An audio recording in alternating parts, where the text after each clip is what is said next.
So pleased, especially pleased, to have today with us Dr. Teresa Kaczorowska, who took her flight from Warsaw to Chicago on the Polish Airlines slot on Wednesday and landed in Chicago in the middle of the blizzard with the expert and very courageous Polish pilots who brought Dr. Kaczorowska to us, and we are very, very pleased to have her today.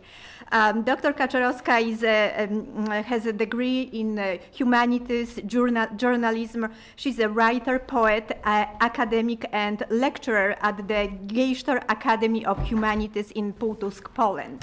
Her research interest focuses on the Polish immigration to North and South America. Dr. Kaczorowska is also the author of the book Children of the Katyn Massacre. That book was first published in Polish and then it was translated into English, was in the United States, was published by the McFarland Company in 2004. This is a collection of interviews with the Katyn children, with the children of the Katyn victims. And so with that, I'm very pleased and delighted to have Dr. Kaczorowska from Poland with us today.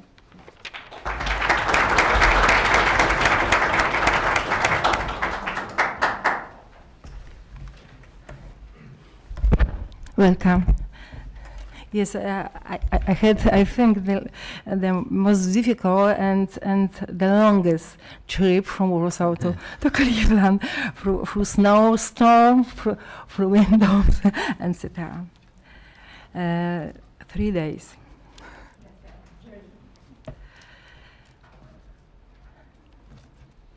I speak about my books about Katyn children.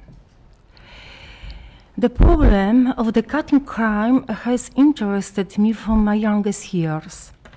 However, I made a decision to write a book about Katyn only 2000, when 3 mass burial sites at Katyn Forest, Miednoje, Russia, and in Kharkov, Ukraine, opened to the public as cemeteries.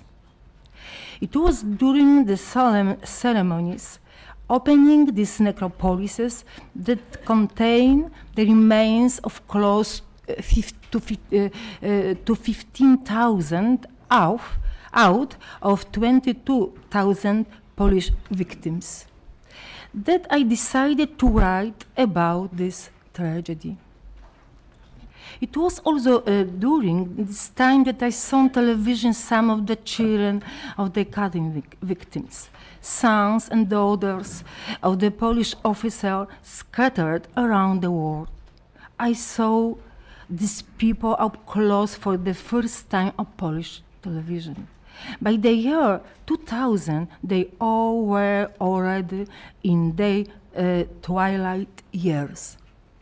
I observed they deeply felt pain, anguish, and distress, and I also witnessed their yearning for relief to bury their fathers with dignity and speak up with I fear about this odious crime that ruined their lives.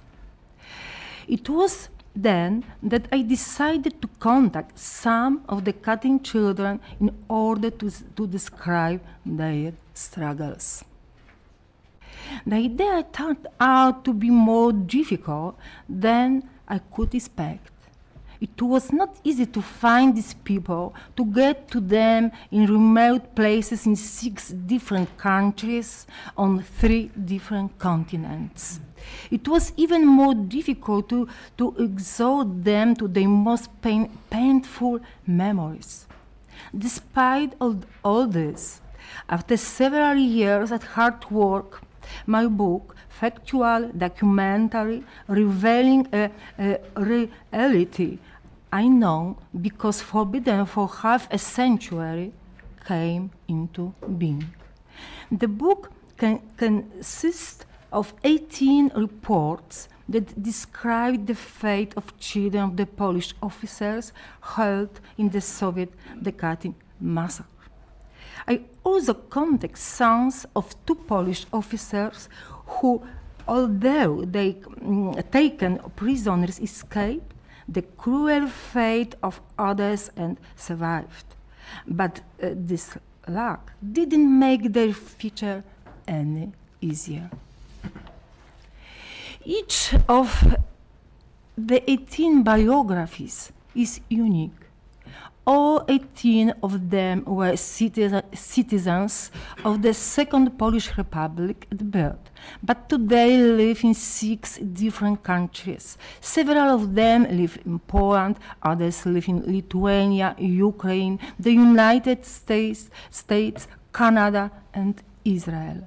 They all experienced traumatic hardships throughout their lives.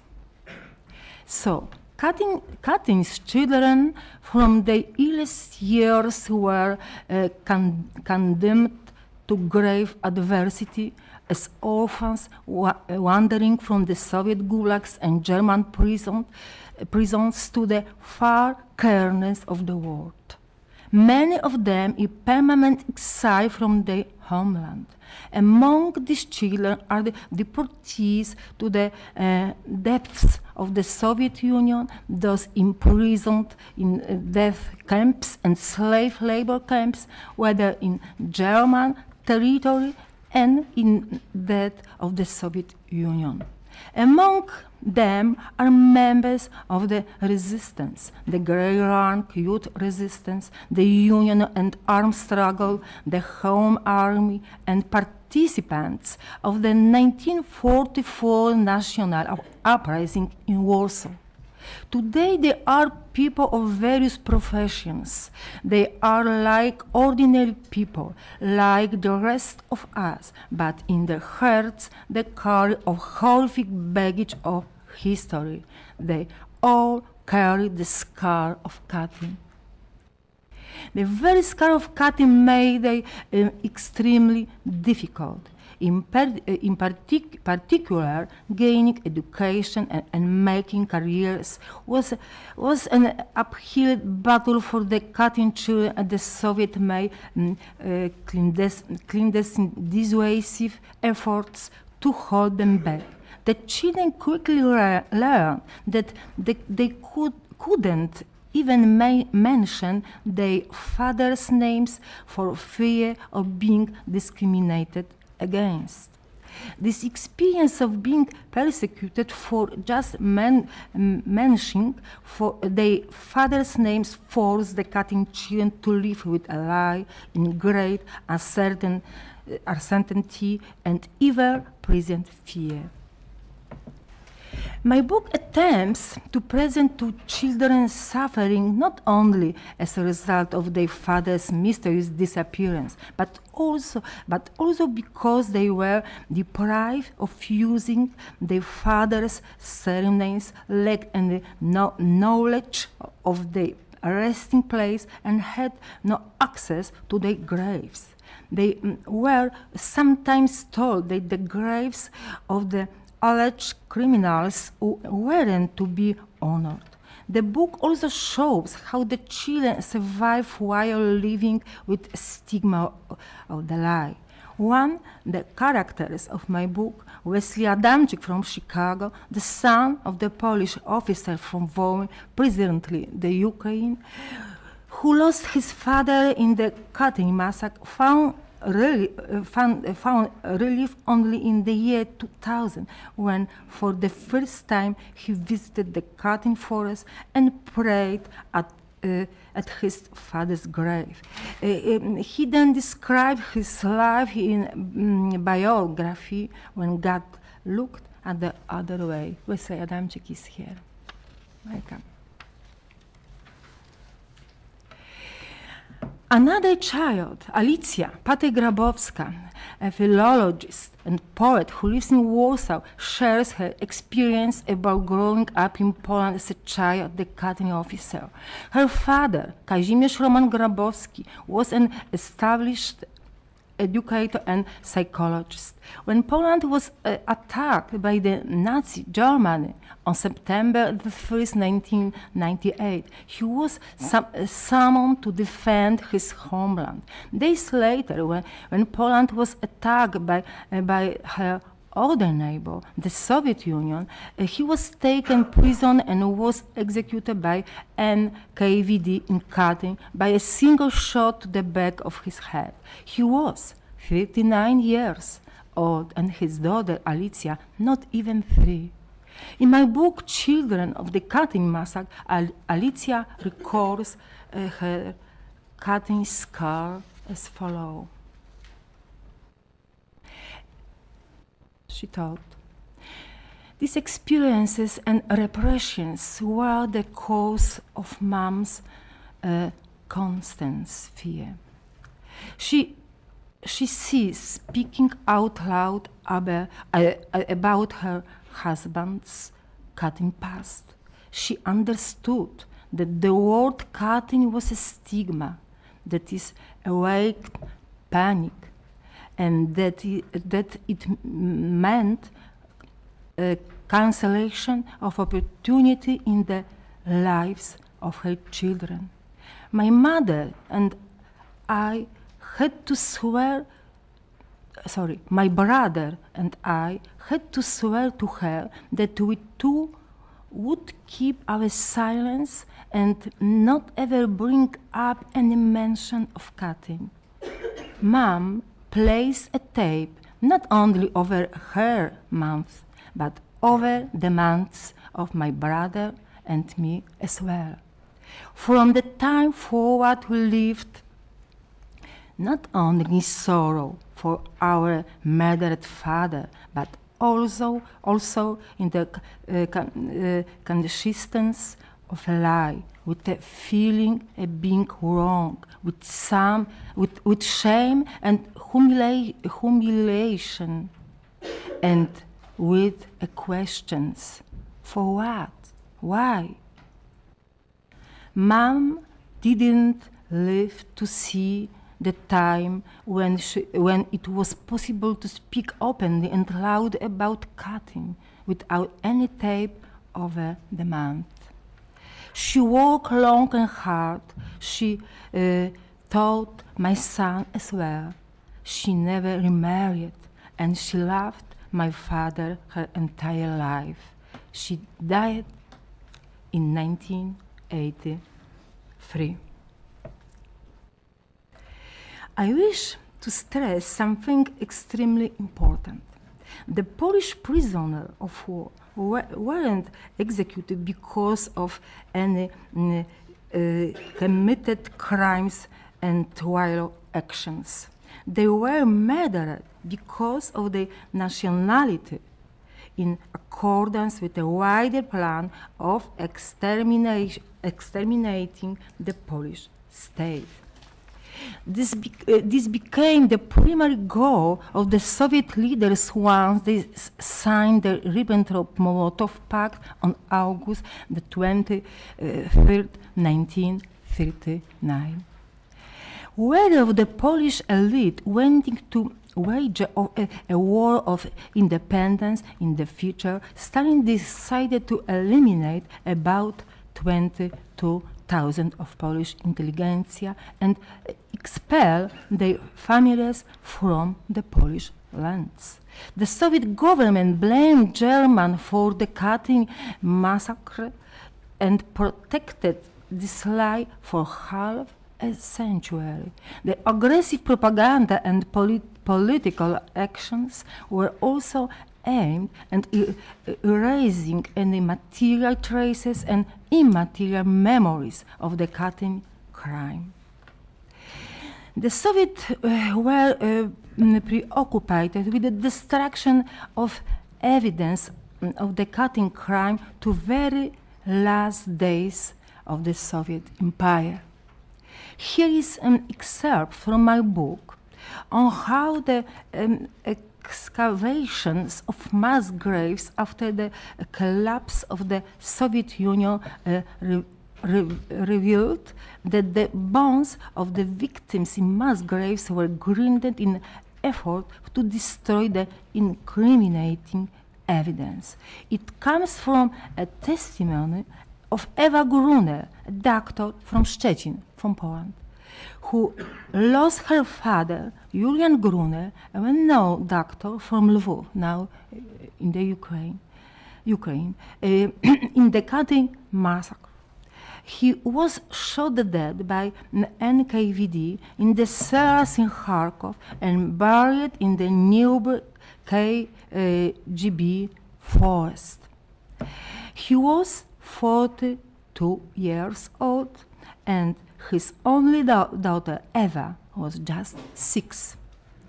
As a medical doctor, Eva took part in the exhumation in Kharkov. She recalls her experience as follows. I was recruited for the exhumation at Kharkov for 2 sessions, 1994 and 1996, altogether for 8 weeks. Together with my team, I was to examine the 4 quadrants of the forest park.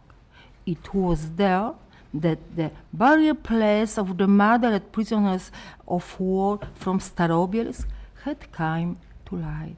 It was also the team's doctor. I boarded a bus full of laughing, boisterous young people. The students from Nicholas Copernicus University in Toruń, from Poland, were going on an archaeological practicum. I, however, was going to my father's funeral. We went to the site of exhumation. Traces of earlier excavations were evident in the bones protruding from the ground. Here a jaw, there a segment of skull, elsewhere a tibia. I was fearful that I was walking over remains, perhaps over my father's bones. I walked tiptoe. The feeling of the profanation of this place was deepened by the sight of scattered bottles and trash, as well as traces of campfires and recreational footpaths. After all, this had been a rest area for a KGB. I wanted to cross out all these faults with hard work. I worked as a machine. I dug, I extracted from the earth each last remains. I checked over the already examined heaps, lest there remain in them yet some particle. Work conditions were incredibly difficult. It's hard enough to imagine, let alone to describe. In the deep excavations, often filled with cadaverous fluid which splashed on us, pieces and bodies would tumble down. In the largest of these graves, corpses were preserved in their entirety, with hands, legs, toes, faces. They lay in disorder, as if from vehicles. Some the hands tied behind their backs by a rope having two characteristic knots, or barbed wire. We found complete bodies, but only where the large drills, the so-called meat grinders, hadn't passed over. For in the years from 1970 to 1980, here in this cemetery, as it seems in other cemeteries in the Soviet Union, gigantic industry machines destroyed the traces of Soviet crimes. In some graves in Kharkov, 60 to 70% of the skulls had been crushed. Traces of these meat greetings machines exist to this day. In one of the halls of death, we uncovered also a corpse crushed by a huge stone. In another, the partishly burned. Dear listeners, the quoted excerpts come from the first edition of my book entitled When You Are Here, It Hurts Less. This book was published in Poland in 2003.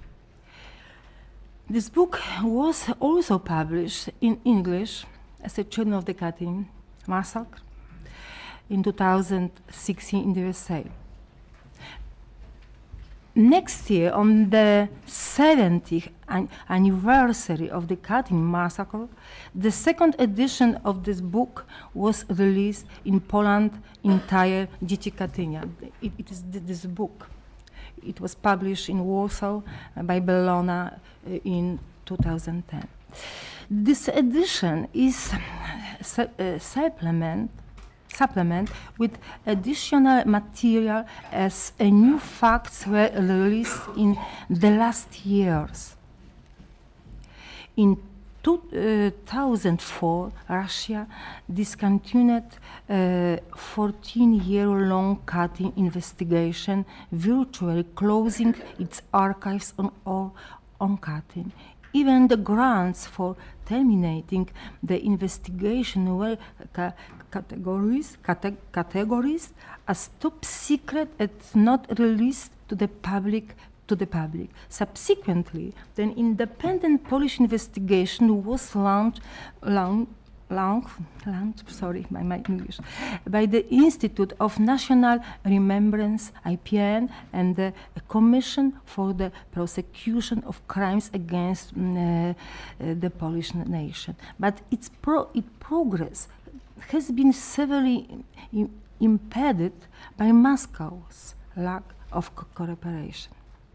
Nevertheless, the situation didn't discourage the Polish prosecutors, and the Polish investigation continues.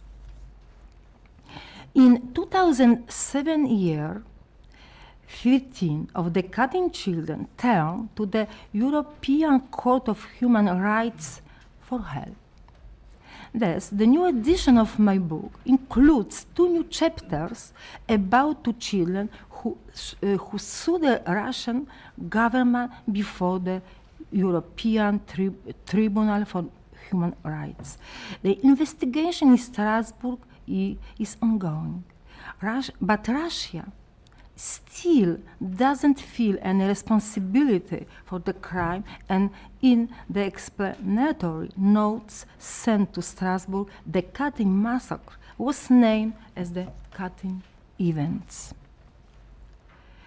Another excerpt from this new edition of my book deals with the struggle of the Katyn children to seek justice. This excerpt concerns Krystyna Krzyszkowiak, a teacher from Warsaw, whose father, Michał Adamczyk, was the police officer in pre-war Poland.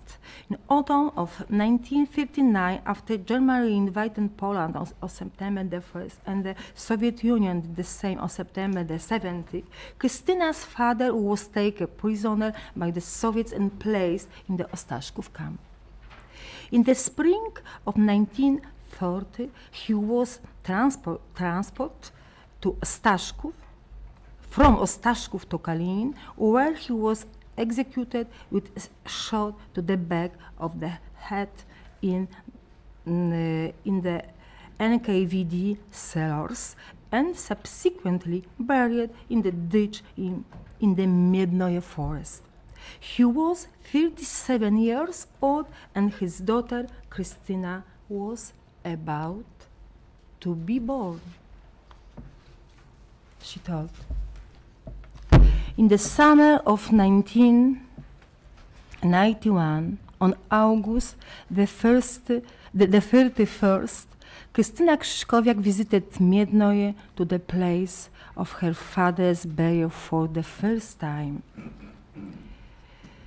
She saw a humid forest with dark-colored soil, the color of the navy blue police uniforms. Its color hadn't been altered by the fees brought there from the NKVD summer cottages. She trod on the dark but smelling ground, on human remains, searching for her father's steps, breath, and energy. She fastened white and red ribbons, his photo, and flowers on birch crosses. After the exhumation was over, all this was placed in the deathly ditches, in the holes made in sounding drills. She and others lit candles brought from Poland, which all together form a lit cross. She asked herself about her unhappy childhood, about his execution without trial, blame, and rehabilitation. She wondered whether her father doesn't deserve a grave in the motherland instead of the common one in the ditch on the cursed by the officer in 1940 land, the oppressor's land. Krystyna Krzyżkowiak and her complainants are represented in Strasbourg by well-known Polish lawyers specializing in international law. They are extremely involved in the case and don't take any fees for their work. They all admit that Russia should take an opportunity and admit their involvement in the murder, which is worth no anyway. Moscow should also release information of the discontinued case and open its archives. It is important not only for the Polish-Russian relationships, but for the international community as well. There is no crime without the perpetrators. Dear listeners, I would like to have spread the truth about the Katyn Massacre on the which judgment hasn't been passed till these days. It has neither been condemned by Russia nor any international court body. I dream of a day when my country, Poland, will arise once and forever the foundation of the Katyn lie. We should start building our future based on principles for which our fathers and grandfathers gave their lives, both in the spring of 1940 and on April the 10th, 2010, in the same forest. Thank you very much.